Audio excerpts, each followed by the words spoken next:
Tom had always been the type of man who thrived on challenges. For years, he had poured himself into his work, barely finding time to breathe between deadlines, meetings, and the constant pressure of life in a fast-paced city. But recently, something had been missing. The spark that once drove him seemed to fade into the background of his monotonous routine. So, when the opportunity arose, he decided it was time for a change.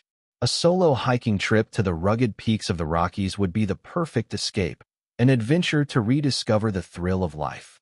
The trip was meant to be a personal victory, a way for Tom to prove to himself that he could still conquer something bigger than his daily struggles. He had always loved the outdoors, the raw beauty of nature, the way the mountains seemed to whisper secrets to those brave enough to listen. This was the ultimate test: one man, one backpack, and the untamed wilderness. Nothing could go wrong, or so he thought. Tom set out on his journey, trekking through dense forests and climbing steep slopes, his boots crunching on the frozen earth beneath him. The air was crisp, and the sky was a brilliant shade of blue. But as the day wore on, the weather began to change. He had checked the forecast before leaving, confident that he could finish the hike before any storms rolled in. But nature had other plans. By late afternoon, the winds picked up, howling through the trees.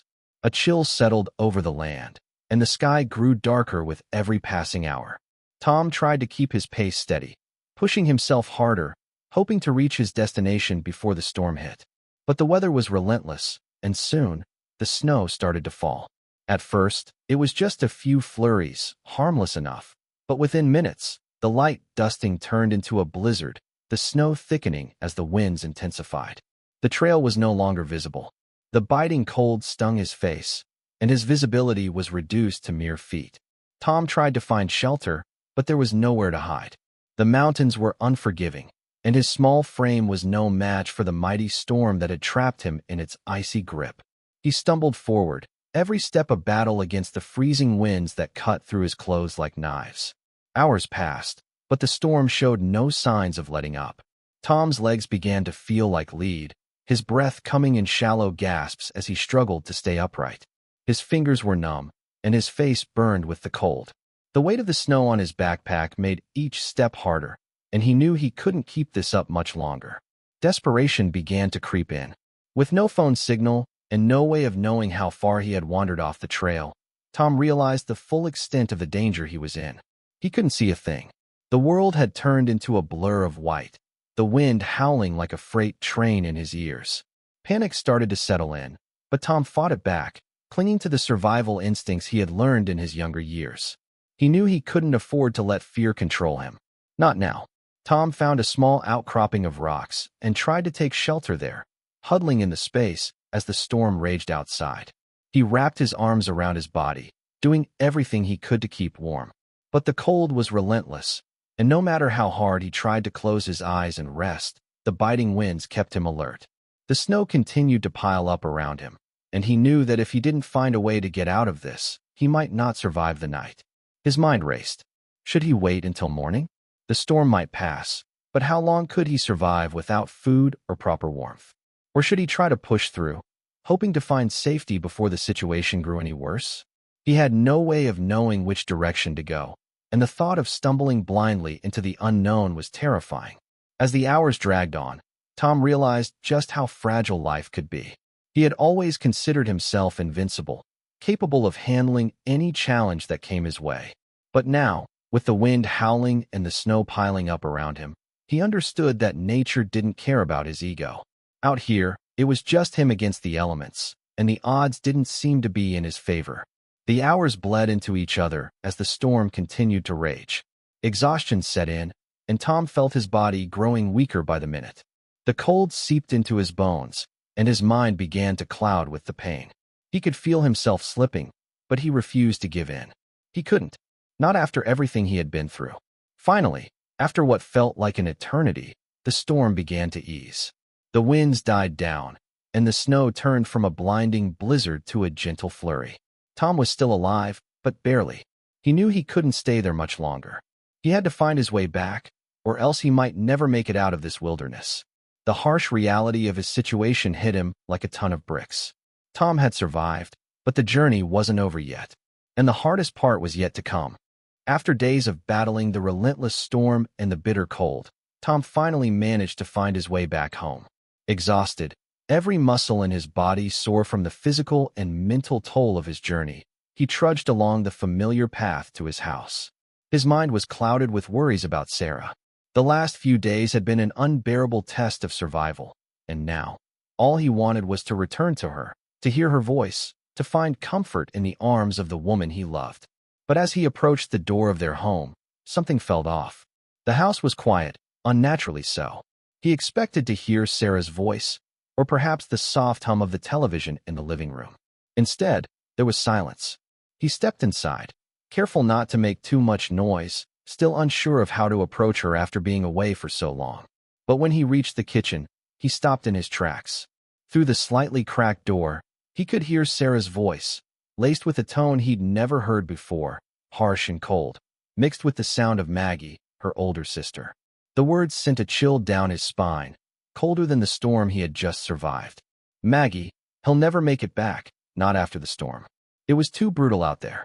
I just need to wait a few more days, and then I'll get the insurance money, Sarah said, her voice filled with an unsettling calm. Tom's heart skipped a beat. His knees felt weak, and for a moment, it was as if time had stopped. He wanted to push the door open, confront her, but he stood frozen, unable to move. Maggie's voice followed, full of approval and greed. So, if he's gone, you'll have everything. The house, the car, your freedom. No more worries. Sarah's laugh was the worst part. It wasn't a soft chuckle or a playful laugh. It was mocking, cruel. If he dies out there, I'll have everything. I won't have to deal with the debts. The insurance will cover all of it. Then, I'll file for divorce, sell the house. I'll get everything I deserve. Every word she spoke was like a dagger in his chest. The betrayal was overwhelming. He had been out there, fighting for his life, for them. And here she was, talking about his death as if it were a mere transaction, a way to escape the life she had with him. Tom could hardly breathe, his mind racing. How could Sarah, the woman he had trusted with his heart, the woman he thought loved him, say something so cold, so ruthless? He thought of all the times they had spent together, the plans they had made, the life they were supposed to build. Had it all been a lie? Was everything he believed in just a facade, a web of lies that he had failed to see until now? The world around him seemed to close in. The love he had fought for, the woman he had sacrificed so much for, had no intention of ever being with him again. His thoughts swirled in a vortex of confusion and anger, and he felt like he was losing his grip on reality. How long had Sarah been planning this? How long had she been waiting for the moment when he would no longer be around? But it wasn't just the words that hit him. It was the tone, the ease with which she spoke of his death as if it were nothing more than a minor inconvenience. That mocking laugh still echoed in his ears, and he knew deep down that it wasn't just about the money. This was about control, about a life she no longer wanted to share with him. The woman he had given everything to was now nothing more than a stranger, someone he didn't recognize. He couldn't just stand there. Every fiber of his being screamed at him to confront her, to expose the truth, to demand an explanation. But something told him to wait, to remain silent, to gather his thoughts. He needed to think, to plan. If Sarah thought he was dead, if she thought she had won, then he would give her a show that would make her regret ever betraying him. Tom took a deep breath, wiped the cold sweat from his brow, and silently stepped back from the door. He knew what he had to do now. It was time to turn the tables. It was time for Sarah to realize that nothing, not even death, would rid her of the consequences of her actions. And Tom would make sure she never forgot what she had done to him. Tom stepped out into the freezing night, his mind racing with the raw anger and betrayal he'd just uncovered. The storm outside mirrored the turmoil inside him. He didn't go back to the house. Not yet. He couldn't face Sarah right now, not after hearing the venomous words she'd spoken about him. No, Tom needed time to think, to calm himself, to devise a plan. The last thing he wanted was to let his emotions drive his next move. So, he made his way to a cheap motel, far from the home he once shared with Sarah, and checked into a small, dimly lit room. Inside the motel room, Tom collapsed onto the bed, staring up at the peeling ceiling. The weight of the situation pressed heavily on his chest, but his mind was sharp, focused. He wasn't about to let Sarah get away with this. Not after everything he'd been through. not after the betrayal he had just witnessed. Sarah thought she had him beaten, that she could manipulate him and walk away with everything. But she was wrong. He wasn't the naive man who walked into that storm alone. He was someone else now, someone who would make her regret underestimating him. Tom didn't allow himself to wallow in anger for long.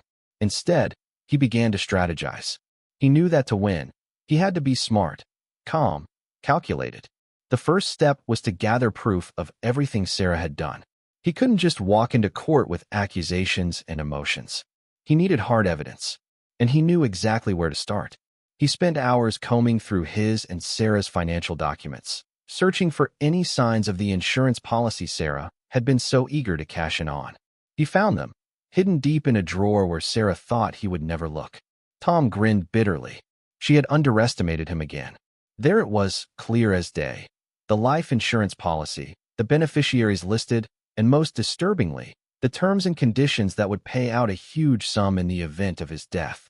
He could practically hear Sarah's laughter in his head as she thought about how she would claim all of it. But Tom had other plans. The next few days were spent in meticulous preparation. Tom didn't just focus on the insurance papers. He knew Sarah's greed ran deeper than that.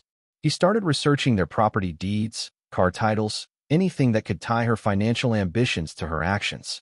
He spent long hours at local offices, looking through public records, cross-referencing dates, and tracking her every move. All the while, he kept his distance from her, not letting on that he knew what she had been plotting. But Tom needed more than just documents. He needed to create a story, a narrative that would expose Sarah for the manipulative, selfish person she was. That's where his friends came in. One of them, Mike, had always been a bit of a hustler, and Tom knew he could count on him to help orchestrate the perfect trap. The plan was simple: make Sarah believe that everything was fine, that Tom was none the wiser about her schemes. They would give her just enough rope to hang herself. Tom reached out to Maggie, Sarah's sister, who was surprisingly easy to convince. Maggie had her own issues with Sarah and was more than willing to play a part in exposing her. Together, they orchestrated a series of subtle moves, casual conversations, planted hints, and fake reassurances. Tom had no intention of confronting Sarah directly until he was ready. Instead, he needed to keep her thinking she was in control, that her plans were unfolding exactly as she had hoped. It wasn't long before Sarah, feeling secure in her plans, started making careless decisions. She let slip little details during phone calls with her friends, jokes about what she would buy with the insurance money, and hints about how she planned to leave Tom behind with no remorse. Every time she spoke, Tom was there, quietly listening, gathering more ammunition for the inevitable confrontation.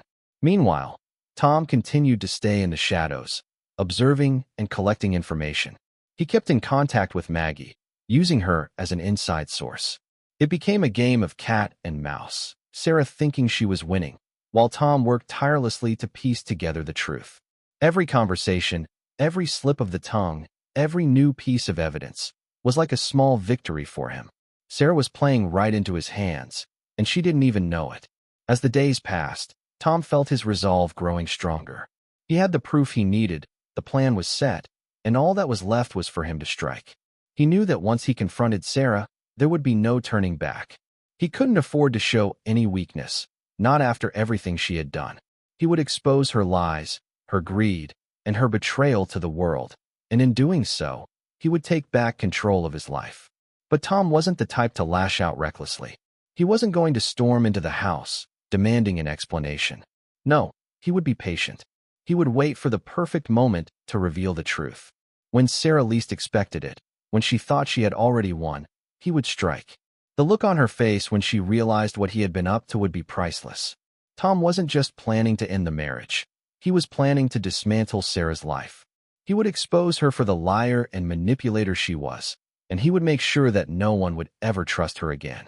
All those years of love, of devotion, had been thrown away. But in the end, he would come out on top, and she would be left with nothing but the consequences of her own actions.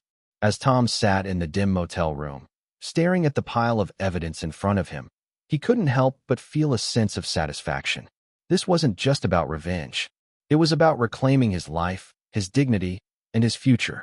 And when the time came, when he finally faced Sarah, he would do so with the calm assurance of a man who knew he had already won. After weeks of meticulous planning and gathering evidence, Tom finally reached the point where he could no longer stay hidden in the shadows. The time had come. He wasn't going to let Sarah off the hook so easily, not after everything she had done. He had come so far, and now he would face her head-on. But Tom wasn't a man driven by anger or a desire for vengeance. No, his goal was justice, cold, hard justice. And the only way to achieve that was through intellect, strategy, and the law. The day Tom decided to confront Sarah was unlike any other. His heart pounded with anticipation, but his mind remained clear. He knew exactly what he was doing. This was not the moment for rage, not the time to shout or make a scene. Tom had learned to control his emotions, to make decisions from a place of calm and clarity.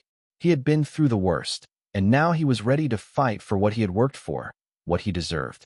When Tom arrived at the house, his eyes quickly scanned the familiar surroundings. Everything appeared as it always had. The air was thick with tension, and as he stepped inside, he could almost feel the weight of the moment hanging in the air. Sarah was sitting on the couch, nervously flipping through a magazine, clearly unaware of what was about to unfold. As soon as Sarah saw him, her eyes widened. She froze, her face draining of color. There was no doubt that she hadn't expected this, hadn't expected him to come back, hadn't expected him to know the truth. But Tom saw it all in her eyes. The guilt, the fear. She couldn't hide it anymore. "Tom, you're alive?" Sarah stammered, her voice trembling. I thought you were dead." Tom didn't answer immediately. He simply walked over to the kitchen table and set down a stack of papers in front of her. He stared at her, his gaze steady, unflinching. The papers in front of her were the final piece of the puzzle, proof of her manipulation, of the lies she had told, of the plans she had made. Every detail was laid out, every move she had made meticulously documented. Sarah's face turned pale as she realized what she was looking at. "I'm not dead, Sarah," Tom said, his voice calm but cold. "And I know everything. The insurance, the lies, the betrayal. I know what you were planning. And now, you're going to have to face the consequences." The words hung in the air like a heavy fog. Sarah's eyes filled with tears, and she stood up quickly, her voice cracking. "Tom, I'm so sorry. Please forgive me. I don't know what came over me. It was a mistake, a huge mistake. I never meant for it to go this far." But Tom wasn't swayed. He had heard enough empty apologies from her over the years. He had heard the promises, the tears, the manipulations, and he had finally learned that none of it meant anything. Sarah's tears now only made him more disgusted. They were the same tears she had shed when she pretended to care for him, when she acted as if she loved him. But Tom knew the truth now. She had never loved him. She had only loved what he could provide. "Don't," Tom said sharply, cutting her off. "Don't try to apologize now. I'm not interested in your excuses. I'm done being manipulated by you. You don't get to come in here and pretend like everything is okay. You don't get to cry and make it all go away." Sarah's sobs grew louder, but Tom stood his ground. He didn't flinch. He didn't look away. He wasn't going to let her break him again. "I want a divorce, Sarah, and I'm going to take everything I deserve. The house, the assets, the insurance money, it's all mine now. And you will get nothing. You'll have to live with the consequences of your actions, and I will make sure everyone knows what you've done." Sarah collapsed into a chair, her hands trembling as she wiped her eyes.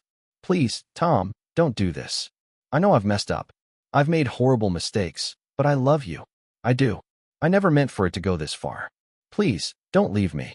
I can change. I can make it right." Tom's heart twisted slightly at her words, but he didn't allow himself to soften. "Not now. Not after everything. Love? You don't know what love is. You used me, Sarah. You used me to get what you wanted. And now, you'll have to live with the mess you've made." He stood up, turned to leave, and then paused at the door, looking back at her one last time. Sarah was still crying, her face a mask of regret, but Tom was beyond caring. She had made her choices, and now it was time for him to make his. "I'll be filing for divorce. And trust me, I will make sure the courts see you for who you truly are. A liar, a manipulator, a fraud." With that, Tom stepped out of the door, leaving Sarah behind. He wasn't sure how she would handle the legal battle ahead, but he knew one thing for certain. He had the truth on his side, and nothing could change that. Sarah had thought she could control him, thought she could take everything from him, but now the tables had turned. The battle was just beginning, and this time, Tom wasn't going to lose. As he walked away from the house, he felt a strange sense of relief. The weight that had been on his shoulders for so long was finally beginning to lift. The fight was far from over, but for the first time in a long time, Tom felt like he was in control of his own life. And this time, no one would take it from him. Finally, Tom found his strength in the wake of his darkest days. The battle in the courtroom had been fierce, but it was more than just a legal victory for him. It was the reclaiming of his own life, his dignity, and his freedom. He stood tall, not as the broken man Sarah once saw him as, but as someone who had taken control of his destiny. He didn't need Sarah's love, her approval, or her twisted version of what their life had been. He had proven to himself that happiness didn't lie in the hands of someone who had betrayed him. It came from within. In the weeks that followed, Tom settled into his new reality. He didn't rush into relationships or try to fill the void left by Sarah. Instead, he focused on rediscovering who he was without the weight of deception dragging him down. His days were filled with purpose as he started projects that had once been put on hold. He traveled, made new friends, and even found a passion for things he had neglected for years. The simple joys of life, like hiking the mountains he had once feared, now brought him a sense of peace he hadn't felt in so long. One quiet evening, as he stood on the balcony of his new apartment, looking out over the city, Tom reflected on his journey.